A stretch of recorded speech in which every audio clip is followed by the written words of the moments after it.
listening in, you can use the Portuguese channel on your Zoom, and there will be interpretation from Matt. So good. All right, we'll go in the order that people came in, which is we'll go to Mike Hughes from the BBC first, then we'll go to Ian from TalkSport, and then go around the others who have put their hands up and been admitted. Mike, you're on the base, and you've got mute on.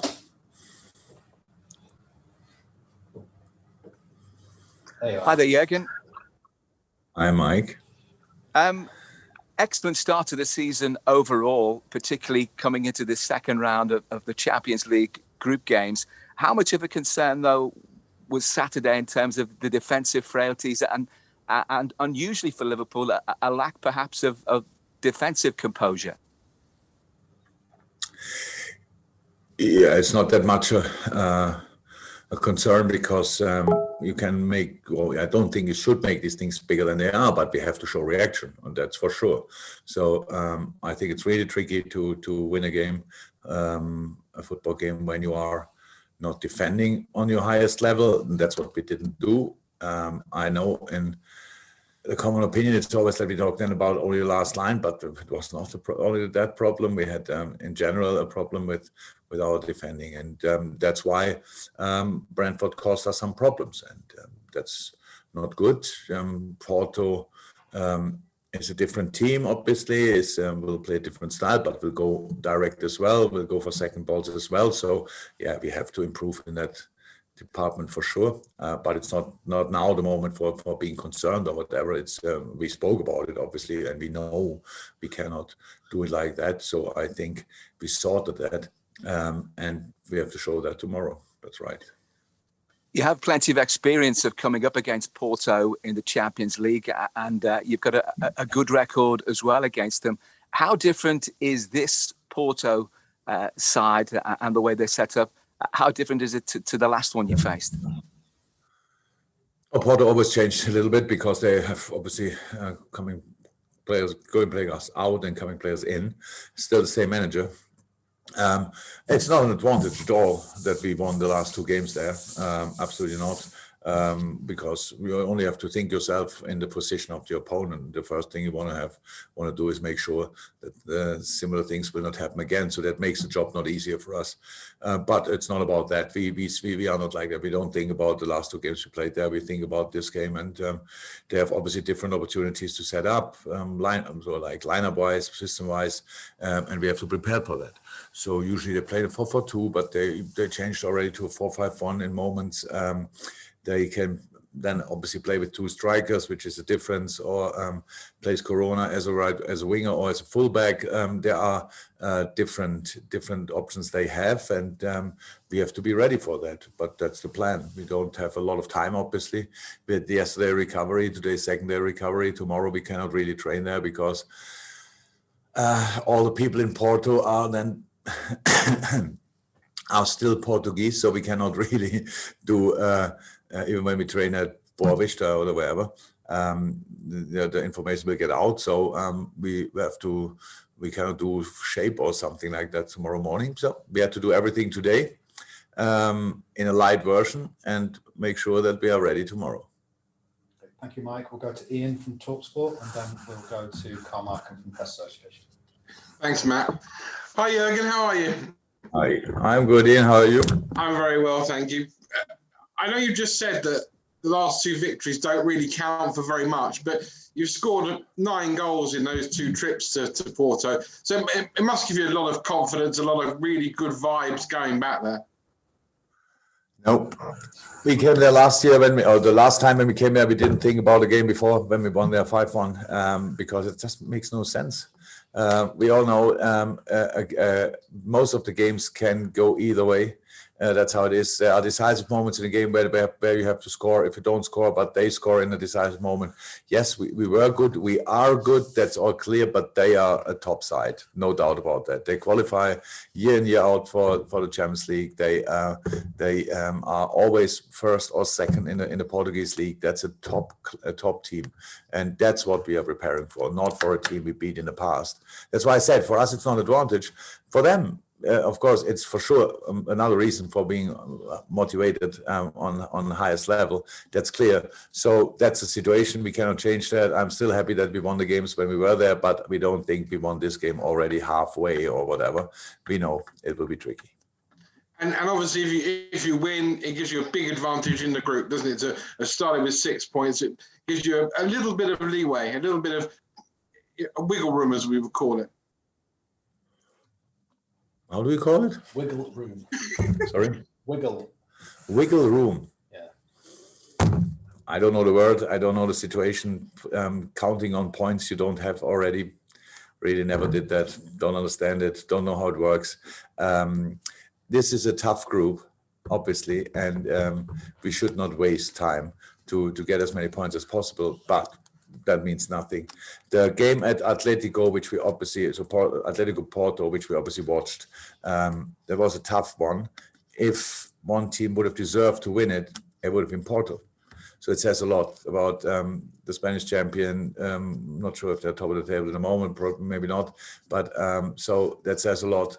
And that's the team we face tomorrow, and not a team we can take the points before we work for them. Not at all. We are no. With this competition, we are now often enough in to know that you cannot win a game before the game. You have to be ready in the game. Thank you very much. Breathing space means the same as wiggle room, by the way. So breathing space. Breathing space. Yes, Okay. yeah, that's what it means. Carl Markham from Press Association, and we'll go to Paul Joyce from the Times. Hi again. I can't. Tomorrow will be a year since Diogo scored his first goal for the club. It wasn't in this competition, but the Champions League is almost where he announced himself with that hat trick. I'm just wondering how you feel his year has gone, and because when he came in, he was facing Salah, Mane, and Firmino, that established front three. I just wonder what you think how his development is and where he's yet got to go. Exceptional player. Really, really happy that we signed him. Honestly, it's a really strong personality. It's you cannot know about that before you meet the person. He's really, even for his young age, a very mature man, and so that makes it really enjoyable to work with him. And we spoke about it from time to time. It's not easy to improve us, but Diogo did definitely, and scored important goals. Is actually a player like made for our style. Pretty intense, technically good, really fast, good in the air, both feet really good. So it's Diogo is a very interesting package, and I'm really happy that we saw that and that we could realize the transfer. So that helped us a lot. But the first year obviously was not completely free of any struggles because of the injury, which he got at Midtjylland, I think. So was not perfect, but when he was available, when he was fit, he always helped us a lot. Thank you, Carl. Then we'll go to Paul and then Neil Jones. Again, I was going to ask about the Porto games, but they've been covered. Have you got any update on injuries and what squad will travel, please? A big one. A big squad will travel. We have 23 players with us. Apart from the longer term injuries, I think they're all in. So no Thiago, no Harvey. The rest is available, but we have one too much. We have to make a decision about that. So who will train here and who will come with us? But no new concerns at the moment. Hopefully it stays like this. Okay. And as things stand, a call from Neil Jones to finish off this part of the press conference, and Diogo will be in a few minutes after the manager. Neil. Hi, Jurgen. You okay? Yeah. I wanted to ask about Curtis Jones. Had a big week, obviously played well at Norwich, scored the goal at the weekend. I think you've said a few times that he now needs to make the next step. I just wondered what you'd be looking from him to make that next step, because he's obviously, I think he's at 50 games now. He's had a big involvement last season. What are you looking for from him going forward now? Well, last game is the Brentford game is a really good example. That's how Curtis has to play. that consistent. That's how it is. He was defensively really good. He won important balls. He was offensively involved in pretty much everything. He scored a wonderful goal. He can do exactly this. He could score exactly the same goal with his left foot, which makes it really special. So yeah,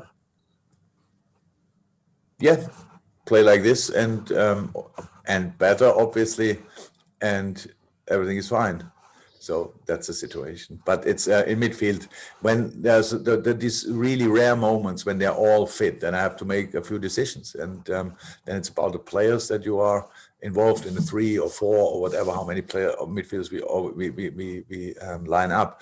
And you only can do that in the training sessions. It's no criticism. It's just you have to make sure, even when you're really, really good in training, you have to be especially good to be one of the 3 I line up, because I'm completely open. I don't start any kind of week and think, oh, I know already what we'll do against them and them. The few sessions we have, I watch really about the detail, and then it's about the players. So it's not that difficult, but it is difficult if you want, and that's what Curtis has to do, and he's doing that. But sometimes the decisions were still against him. Not against him, in favor of another player, and that's it. But the performances like the last one help for sure to get more game time. And just finally, I mean, Gini left in the summer. He was part of the captaincy group at the club. I just wondered if you'd made the replacement in that group, if anyone stepped into that role, or whether that was something that you would do in the future. Yeah, no. We had the 3 stayed, and another 3, and then the players voted for another 3. That was the 3 are then obviously Hendo, Millie, and Wirtz, and then the next most votes got Trent, Robbo, and Alisson Becker. Exactly. These are because we had a problem last year that we from time to time that many players couldn't play, that we had no one of the players committee anymore available. So I thought it makes sense to increase this group a little bit. That's what we did. Cheers. Thank you. That's us. That's this part of the press conference. Diogo Jota will be coming in soon. That's us for now, though. Thank you very much. Great. Thank you very much. I'll probably remove all attendees